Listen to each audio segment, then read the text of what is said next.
नमस्कार, मी श्वेता. तुम्ही पाहताय न्यूज 18 लोकमत. बुलेटिनमध्ये तुमचं स्वागत. आंतरराष्ट्रीय घडामोडींचा आढावा घेऊया जगाच्या पाठीवर आमच्या विशेष बुलेटिनमध्ये. कॅलिफोर्नियामध्ये शाळांसाठी नवीन नियम जाहीर करण्यात आले. ज्या शिक्षक आणि विद्यार्थ्यांनी लस घेतलेली आहे त्यांना शाळेच्या इमारतीच्या आतमध्ये मास्क घालण्याची गरज नाही असं या नियमावलीमध्ये म्हटलंय.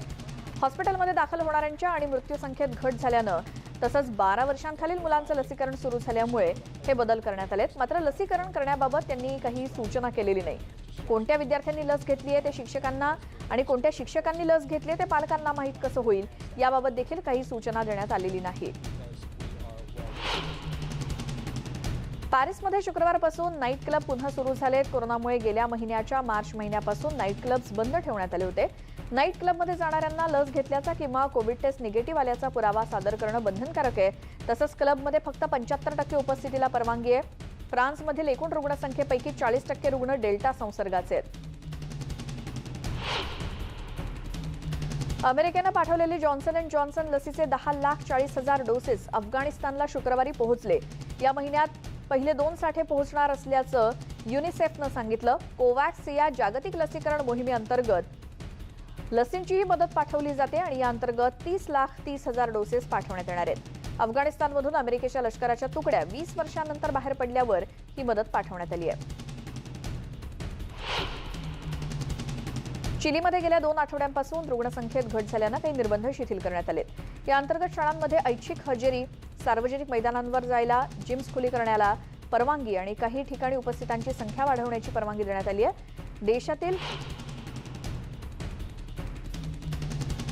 क्युबामध्ये तयार करण्यात आलेली स्थानिक सोबेराना ही लस तिसरा डोस घेतल्यानंतर 91.2% परिणामकारक असल्याचं स्पष्ट झालं. असा दावा क्युबाच्या शास्त्रज्ञांनी केलाय.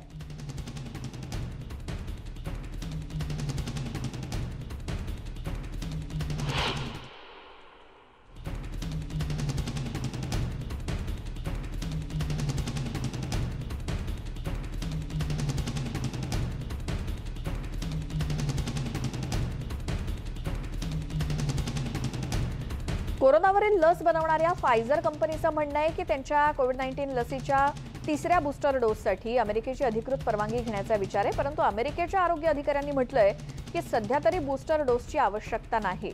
कंपनीचं म्हणणं आहे की लसीचे दोन्ही डोस घेतल्यानंतर हा तिसरा डोस प्रतिकारशक्ती आणखी वाढवू शकेल आणि अमेरिकेच्या आरोग्य अधिकाऱ्यांनी बूस्टर शॉट्सला अधिकृत परवानगी देण्यापूर्वी अधिक माहिती आपण घेऊ इच्छित असल्याचं एका निवेदनाद्वारे स्पष्ट केलं.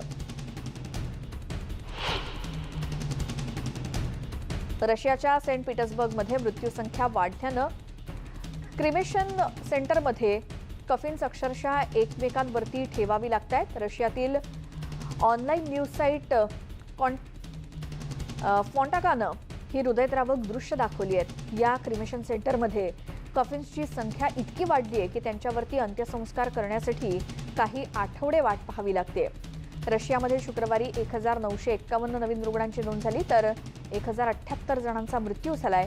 ही संख्या जूनच्या सुरुवातीला असलेल्या संख्येच्या तिप्पट आहे. युरो स्पर्धेच्या सामन्यांनंतर इथली रुग्णसंख्या वाढल्याचं प्रशासनानं देखील मान्य केलंय.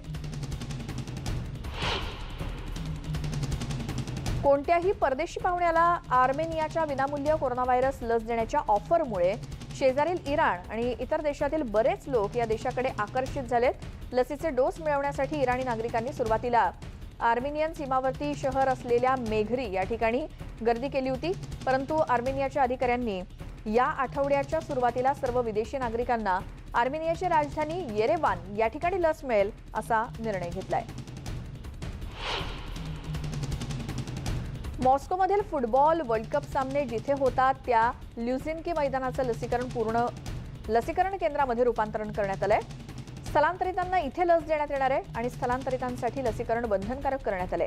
2018च्या वर्ल्ड कपचा अंतिम सामना याच मैदानावरती झाला होता. या ठिकाणी 15,000 लोकांना दररोज लस देण्यात येईल असा विश्वास मॉस्कोच्या गव्हर्नरांनी व्यक्त केलाय. रशियाचे अध्यक्ष व्लादिमीर पुतीन रेन्सोमेवर ग्रुप आणि सायबर गुन्हेगारांबाबत कडक कारवाई करतील अशी अपेक्षा अमेरिकेचे अध्यक्ष जो बायडन यांनी व्यक्त केली आहे. आम्ही जर त्यांना पुरेशी आणि योग्य माहिती दिली तर त्यांनी त्यावर योग्य ती पावलं उचलली पाहिजेत असं बायडन म्हणाले. तंत्रज्ञान, आरोग्य आणि अन्य क्षेत्रातील गुन्ह्यांवरील कारवाईबाबत एका आदेशावर बायडन यांनी स्वाक्षरी केली.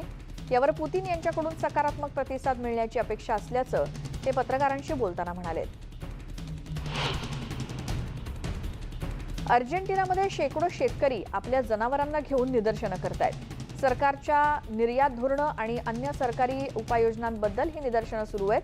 हे निदर्शनकर्ते ट्रक्स, घोडे आणि ट्रॅक्टरमधून ब्युनोस एरिसपासून 239 किलोमीटर अंतरावर असलेल्या ठिकाणी आलेत. अल्बर्टो फर्नांडिस सरकारनं मांस निर्यातीबद्दल गेल्या महिन्यामध्ये जे काही निर्बंध घातले, स्थानिक पुरवठा वाढावा आणि किमती कमी व्हाव्यात यासाठी हे पाऊल उचलण्यात आल्याचं सांगण्यात येतं. यालाच मुख्यतः विरोध होतोय. विरोधी पक्षही या सरकारविरोधी निदर्शनांमध्ये सहभागी झालेत. शुक्रवारी अग्निशमन दलाच्या जवानांनी बांगलादेशच्या राजधानीच्या बाहेर अन्न आणि पेय पदार्थांच्या कारखान्यात लागलेल्या आगीवरती नियंत्रण मिळवलं. त्यात सुमारे 52 लोक ठार झाले. ढाकाच्या बाहेरील बाजूस असलेल्या रूपगंजमधील 5 मजली हॅशम फूड्स लिमिटेड या कारखान्यामध्ये गुरुवारी रात्री ही भीषण आग लागली.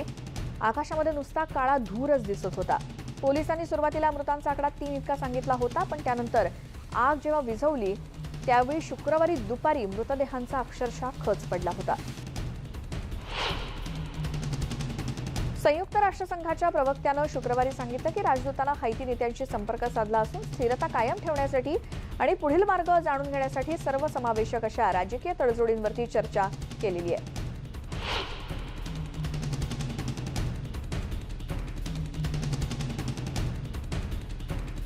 वायव्य पश्चिम पॅसिफिक आणि पश्चिम कॅनडामध्ये सध्या उष्णतेची जबरदस्त प्राणघातक अशी लाट आहे. मानवनिर्मित हवामान बदल हा एकमेव त्यासाठी कारणीभूत आहे. आंतरराष्ट्रीय पातळीवरील 27 तज्ज्ञांच्या टीमनं असं सांगितलंय की हवामान बदलामुळे 150 पट किंवा त्याहीपेक्षा जास्त तीव्र उष्णतेची लाट येण्याची शक्यता आहे.